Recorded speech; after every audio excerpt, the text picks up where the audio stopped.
go! Quick, you have 2 seconds to name these 2 countries. You're wrong, unless you got it right. Then good job. They are, of course, Honduras and El Salvador. One thing these 2 countries have in common is being fanatic about football. Or if you're a freedom-loving patriot, soccer. But do they love it so much they would go to war over it? You bet they would, and that is no bueno. If you look at these 2 countries, you might notice one major difference, and that is that this one is a lot bigger than this one. However, this one had a larger population than this one, made up mostly of farmers, and there wasn't enough land for them to live and work on. So they started moving from El Salvador to Honduras in search of land, and by the 1960s, a huge number of illegal immigrants had crossed over the border from El Salvador. Meanwhile, in Honduras, it's 1963, and this guy has just staged a military coup to prevent the rise of communism, and is now the military leader of the country. He immediately began harassing the peasants' unions and other left-wing groups, but he's a little insecure about the legitimacy of his leadership. So he holds an election and wins, but then the opposing party says, hey man, that election was clearly corrupt and fraudulent, and also you've been bribed by the rich American banana companies who are taking all of our bananas tax-free, and now our economy is in ruins. And everyone started to get mad at him. Now if you ever find yourself the barely legitimate military leader of a corrupt Central American country, and you start getting into hot water, here's a bit of advice that has been tried and tested throughout the centuries. Blame something else. So he blamed the Salvadoran immigrants for stealing all the land and all the jobs and ruining Honduras. The immigrants found themselves under attack by the hostile locals. Egged on by the rich American banana companies who wanted all the bananas to themselves, the Honduran government began evicting Salvadoran immigrants who had been living on the land for generations and started sending them back to El Salvador. The Salvadoran elite were furious and protested, citing moral reasons, but in reality, they were just getting a little too crowded.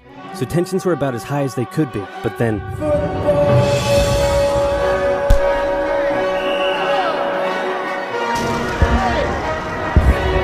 It's the 1970 World Cup qualifiers, and both countries finished top of their qualifying table, so it was now time for them to play against each other in a series of matches. The first match took place in Honduras. The night before the game, Hondurans gathered outside the Salvadoran team's hotel, making noise and taunting them. The next day, Honduras defeated the exhausted Salvadorans with a late 90th minute goal.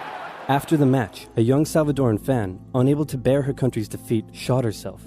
Disturbingly, the Salvadoran government glorified the incident and made her into a national hero, and at the next game, fans brought pictures of her to the stadium. Emotions were running high as the next match took place in El Salvador, and this time the tables were turned. The Hondurans had to endure a sleepless night in their hotel, and the next day, before the match started, instead of the Honduran flag, the Salvadorans raised a dirty rag. So great job at reducing tensions. El Salvador won decisively over the exhausted Hondurans, while spectators battled in the stands. Team Honduras fled home in a bulletproof bus with rocks being thrown at them, and the Honduran coach reportedly told his players that they were lucky they lost. In response to the defeat, Hondurans began terrorizing the Salvadoran settlers even more, in some cases reportedly throwing them off their land and burning down their homes, and the immigrants began fleeing back to El Salvador. The final game in Mexico would decide who went to the World Cup. It was close, but El Salvador came out victorious, knocking Honduras out of the tournament.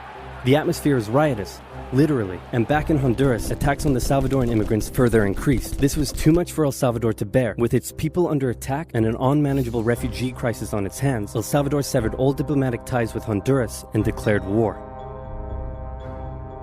The football war is also known as the 100 Hours War, because that's how long it lasted, making it one of the shortest wars in history. El Salvador started by carrying out air raids on strategic locations within Honduras, including Toncontin International Airport, which prevented the Honduran Air Force from getting into the sky. Then, with their superior army, they began an invasion along 2 major roads, complete with light tanks and infantry. Their advance was rapid, and they were quickly approaching the Honduran capital. Then the Organization of American States met in a bit of a panic and unanimously agreed that war between El Salvador and Honduras was a bad thing and probably shouldn't continue.